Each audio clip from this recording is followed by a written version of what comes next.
Ministeerri fayyaa biyya keenyaa egaa dhiyeenya kana maashinii X-ray AI'n dubbifamu kan raajii sombaa kaasuun dhibee daranyoo sombaa qorachuuf gargaaru hojiirra oolchuu akka jalqabe himee jira.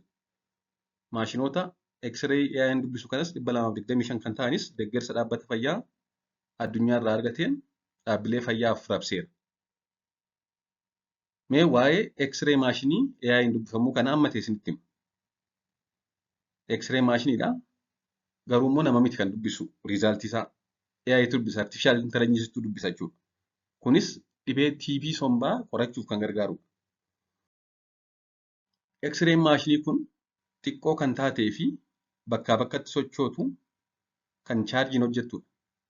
Chaarjiin hojjetti waan ta'eefis baadiyyaa irratti illee hojiirra ooluu dandeessi.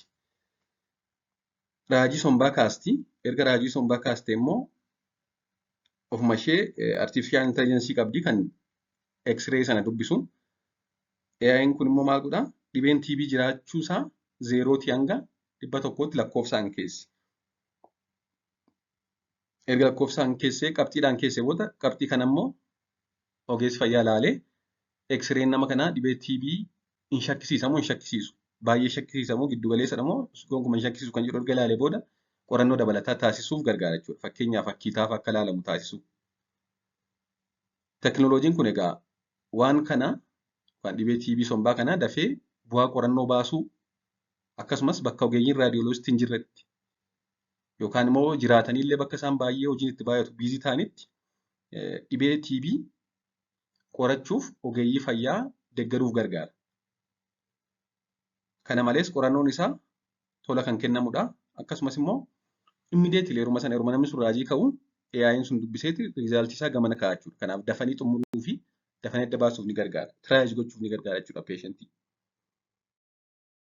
Wanti kun faayidaa guddaa haa qabaatus malee egaa akkuma faayidaa isaa kana immoo xinnoo artificial intelligence'tu dubbisa waan ta'eef xinnoo qulqullinni daataa jiraachuu irratti rakkoonni jiraachuu mala akkasumas dhimmi itiksii yookaan itiksiin wanta maashiniin dubbise tokko ilaalte dawaa jalqabsiisuun hanga yoonaatti biyya keenyatti seerri kana irratti bahee hin jiru. Itiksii fayyaa waliin wal qabatee tariitii chaalenjii mudachuu danda'a akkasumas sistema duraan ture waliin wal simsiisuun xinnoo yeroo fudhachuu danda'a jechuudha. Kana malees wanti kun dhibee TB kan sombaan alaa adda hin baasu. Extra pulmonary TB adda hin baasu. Kanuma sombaa bicha adda baasa. TB'n immoo sombas sombaan alas miidhuu danda'a waan ta'eef. Kana malees raajii nama sanaa kaasee kan inni dubbisu dhibee TB ta'uuf dhiisuu isaa malee dhibee somba miidhan kanneen biroo hin dubbisu jechuudha. TB qofa dubbisa. Yoo TB'n jiraateef hin jirre kan jedhu adda baasa.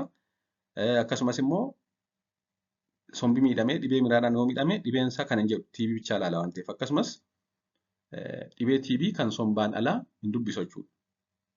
Egaa kun chaalenjii isaati. Haa ta'u malee biyyoota hiyyeeyyii akka keenya kana kan dhibeen TB keessatti baay'atu akkasumas immoo ogeeyyiin raadiyooloojistoonni kan X-ray dubbisan baay'inaan hin jirre keessatti tiraayij gochuun hanga ta'e adda baasuun qorannoo dabalataa gochuu qabnu moo hin qabnu kan jedhu dafanii murtoo fudhachuuf baay'ee gargaara. Galatoomaa turtii gaarii.